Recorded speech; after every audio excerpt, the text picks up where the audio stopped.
Okay, Assalamualaikum semua. Selamat berjumpa kembali bagi subjek Sains Komputer tingkatan 4 untuk kelas 4 STEM 2 dan juga 4 KSI 1. Okay, ahlan wa sahlan semua. Selamat datang dan selamat belajar. Semoga semuanya gembira, happy belajar sains komputer dengan teacher. Okey. Baik, untuk hari ini kita masuk bab 1 iaitu pengatur caraan. Okey, bab 1 pengatur caraan. Okey, pengatur caraan ni maksud dia adalah dalam bahasa Inggeris adalah programming. Okey, apa dia yang perlu kita tahu untuk bab 1 ni ialah 1.1.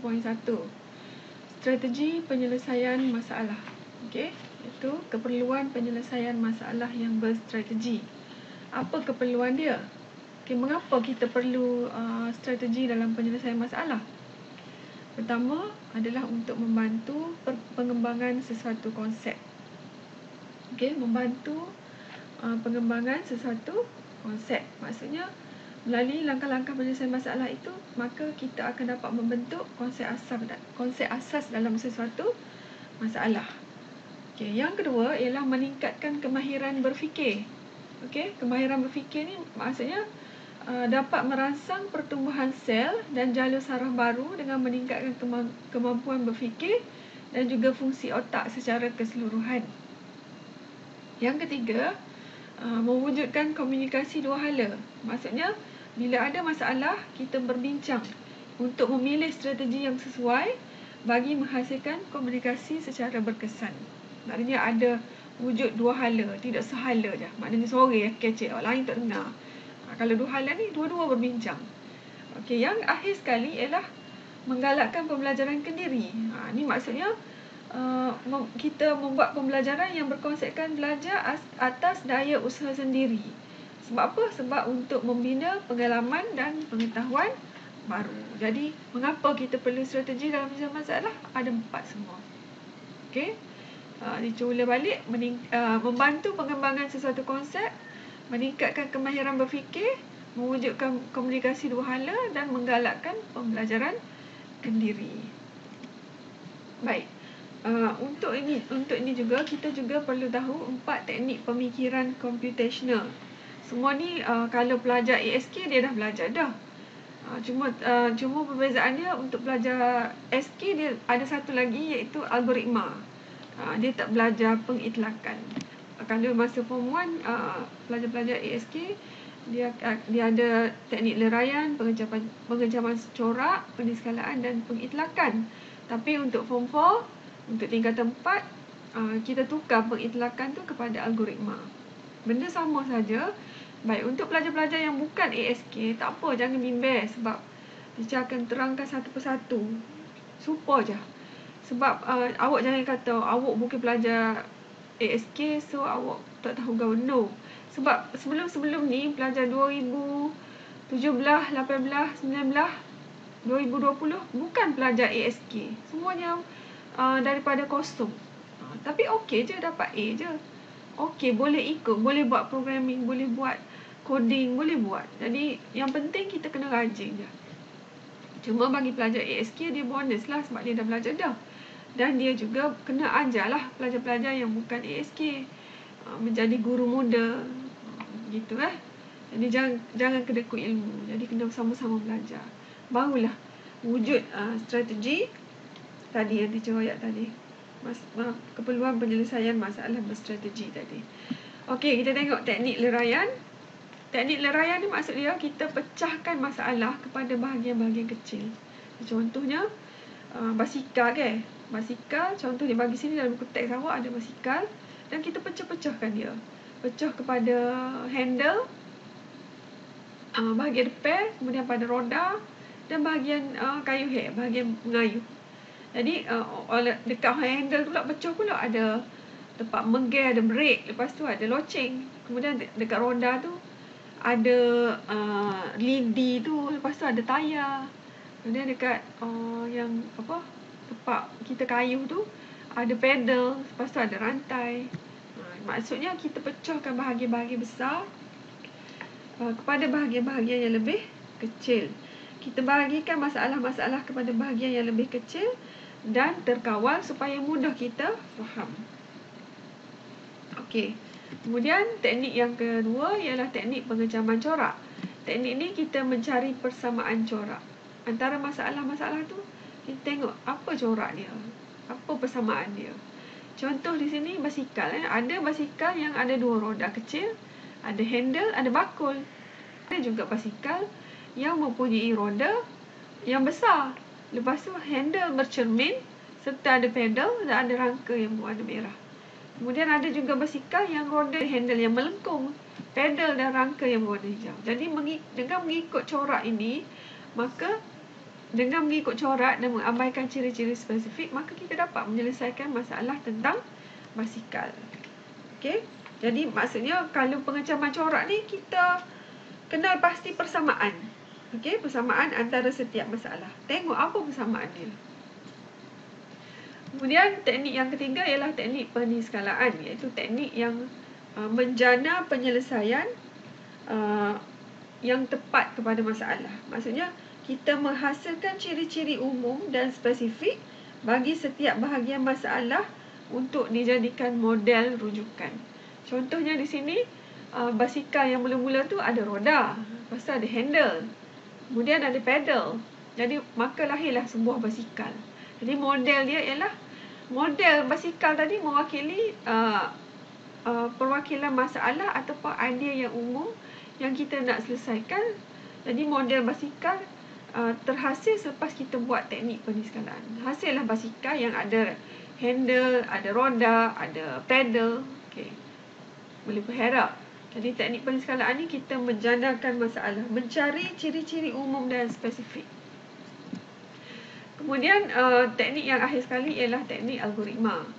Teknik ini kita bangunkan penyelesaian langkah demi langkah terhadap masalah yang diberi. Maksudnya kita buat apa mula-mula sekali apa kita buat. Contoh kita cari output. Output mempunyai 2 roda, ya. Kemudian ada handle tak? Ya. Kemudian kita tengok pedal dan rantai menggerakkan basikal, ya. So outputnya ini adalah sebuah basikal. Kita berdasarkan fungsi lah maksudnya.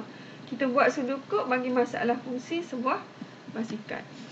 Okey, baik, selesai dah 1.1. Kita kupas tadi tentang teknik-teknik yang kita pelajari. Jadi kita kena tahu setiap teknik teknik yang kita pelajari tadi. Teknik leraian, kita leraikan masalah yang besar kepada masalah yang lebih kecil. Maknanya kita analisis, kenal pasti apakah unsur-unsur yang hadir dalam masalah tersebut. Lepas kita kenal pasti, kita pun cari faktor-faktor masalah yang boleh kita kesan supaya kita dapat selesaikan. Kalau teknik pengecaman corak, kita kenal pasti corak dan cari persamaan. Okey. Kemudian kalau satu lagi teknik peniskalaan, kita tengok ciri-ciri spesifik. Lepas tu baru kita tengok apa dia yang memberikan ciri-ciri spesifik tadi. Okey. Kalau algoritma pula ialah langkah-langkah. Maksud daripada mula terbentuknya basikal, kemudian output dia memang basikal. Okey. Jadi teacher harap semua faham untuk tajuk 1.1.1. Jangan awak memayahkan. Benda senil ya, simple saja. Okey. Kemudian kita masuk 1.1.2 iaitu ciri-ciri penyelesaian masalah berkesan. Ciri-ciri penyelesaian masalah berkesan ni ialah berkenaan dengan kita tahu komputer dicipta untuk membantu kita menyelesaikan masalah. Masalah macam mana? Dengan menggunakan pendekatan algoritma. Daripada situ kita tengok apa dia ciri-ciri penyelesaian masalah, iaitu kita terbahagi kepada 3. Kos, masa dan sumber. Okey, kita tengok kos. Kos ialah harga yang dibayar untuk mendapatkan, mengeluarkan dan menyelenggara sesuatu masalah. Maksudnya menyelenggara seperti apa dia? Seperti wang, masa, sumber dan juga tenaga. Jadi persoalan penting yang melibatkan kos di sini ialah apa anggaran kos projek kita? Adakah hasil kita tu menyebabkan penambahan kos ataupun adakah peningkatan kos boleh mempengaruhi penyelesaian masalah? Okey. Yang kedua ialah masa. Masa ni ialah penyelesaian masalah yang berkesan akan dapat membantu projek disiapkan mengikut masa yang ditetapkan. Maksudnya kita start buat projek, contohnya kita buat projek kita untuk tempoh 3 bulan. Jadi masa tu tempoh 3 bulan tu lah. Maknanya kita kena ada satu benda, satu carta yang boleh membantu kita supaya masa kita tu betul-betul tepat. Jadi apa yang kita gunakan di sini ialah kita guna carta Gantt. Jadi carta Gantt ni dia menunjukkan aktiviti dan juga masa. Biasanya kita buat dalam bulan lah, Januari, Februari sampai Disember. Bila kita nak buat aktiviti tu. Semua tu ada dalam buku teks . Jadi awak boleh rujuk buku teks. Ni slide teacher ni ringkas je. Okey, yang ketiga ialah sumber. Okey. Sumber maksud dia wang, bahan mentah, pekerja, aset ataupun harta yang kita boleh gunakan supaya dapat mencapai objektif kita.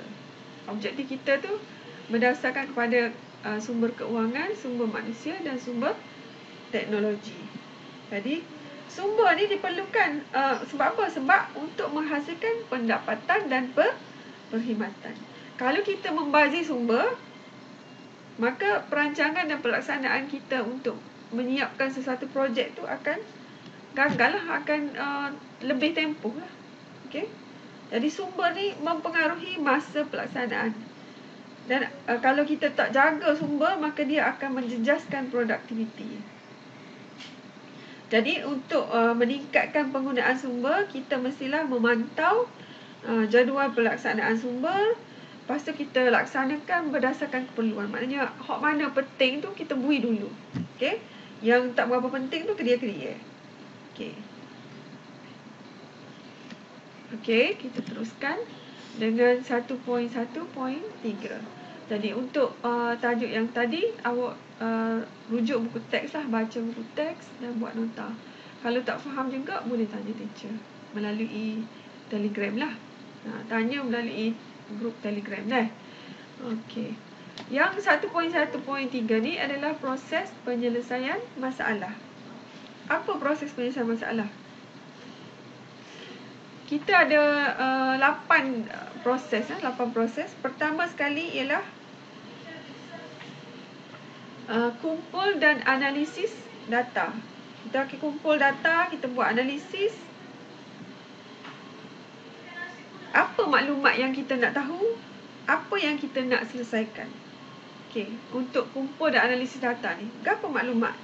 Contohnya kalau masalah, contoh dalam buku teks tu masalah bonggol lah. Masalah bonggol di jalan tempat dia lalu tu banyak bonggol. So apa masalah dia? Masalah bonggol lah dia. Masalah bonggol, masalah yang menyebabkan berlakunya kereta rosak contoh. Okey. Nombor 2, kita tentukan masalah. Tentukan masalah ni apa dia? Kita kenal pasti masalah. Apa masalah yang terlibat? Apa halangan yang wujud yang mengekang pada penyelesaian masalah tadi? Okey. Yang ketiga, jana idea. Maksudnya kita buang semua halangan tadi. Kita buang semua halangan dan kita cadangkan idea yang bagi setiap penyelesaian halangan tu kita cadangkan. Yang keempat, jana penyelesaian. Okey, jana penyelesaian ni kita perincikan setiap cadangan penyelesaian. Okey, kemudian yang kelima, tentukan tindakan. Okey, tentukan tindakan ni kita rancang tindakan dari segi apa? Kos, apa bajet yang kita nak dapat, masa kita guna carta Gantt, sumber, apa peralatan yang perlu kita guna. Okey, adakah dengan bantuan sedia ada ataupun kita cari sumber. Yang keenam ialah kita laksanakan penyelesaian. Melaksanakan tindakan berdasarkan perancangan kita. Kita akan laksanakan. Yang ketujuh, kita membuat penilaian. So, adakah masalah kita selesai? Masalah kita tadi kan, contoh tadi monggol, selesai ke tak? Okey, bagaimana dia memberi impact pada masalah kita? Okey, bagaimana menilai impact daripada setiap cadangan tadi? Dan akhir sekali, membuat penambahbaikan. Bila dah kita selesaikan masalah tadi, laksanakan penyelesaian apa tadi? Kita pun buatlah penambahbaikan. Maksudnya kita cadangkan idea apa yang perlu kita tambah lagi untuk menyelesaikan masalah tu. Okey.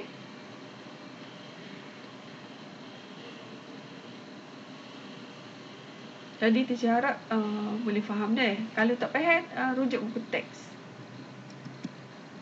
Okey. Dan akhir sekali, latihan awak ialah buat latihan formatif. Buku teks, buku surat 18. Hantar sebelum kelas. Minggu hadapan di Google Classroom. Okey, buku surat 18 tu semua. Hantar sebelum kelas minggu hadapan di Google Classroom.